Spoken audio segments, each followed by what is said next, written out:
শুরু করুন। গো। আসসালামু আলাইকুম। আলহামদুলিল্লাহ রব্বিল আলামিন। সমস্ত প্রশংসা আল্লাহ পাক সুবহানাহু তাআলার জন্য। শ্রদ্ধেয় স্নেহের ভাই সব ও মা বোনেরা, আজকে যে ভিডিওটা পরিবেশন করা হচ্ছে সেটা হলো এই প্রত্যেকটা উম্মতের উপরে কলমার দাওয়াতের কতটা প্রয়োজন।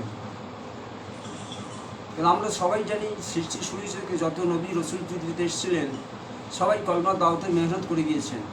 শুধু তাই নয়, সেই সঙ্গে আমাদের আখিরি নবী মোহাম্মদ রসুল ইসলাম তিনিও কলমার দাওয়াতে মেহনত করে গেছেন এবং আমাদের জন্য বলে গেছেন এই মেহনত করার জন্য। সেই জন্য আল্লাহ পাক সুবহান জানিয়েছেন, তোমরা ধনী হও, গরিব হও, শিক্ষিত অশিক্ষিত হও, নারী পুরুষ যে হও না কেন, সবাইকে কলমার দাওয়াতে মেহনত করতে হবে। এটা আল্লাহ পাক সুবহান তাআলার নির্দেশ।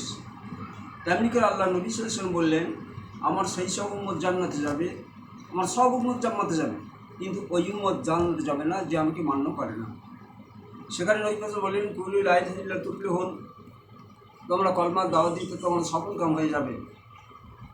এখন আমরা যদি সেই কলমার দাওয়াতে মেহনত না করি, আল্লাহ পাক সুবহান যে আদেশ করেছেন তা অমান্য করা হবে। আর নবী সাল্লাল্লাহু যে কথা বলেছেন যে আমাকে যারা মান্য করে না তারা আমার উম্মত নয়, শোন, যদি আমরা নবীর উম্মত হতে না পারি তাহলে তিনি আমাদের সুপারিশ করবেন কী করে। আমরা সবাই চেষ্টা হতো আল্লাহ যেন সবাই আমাদের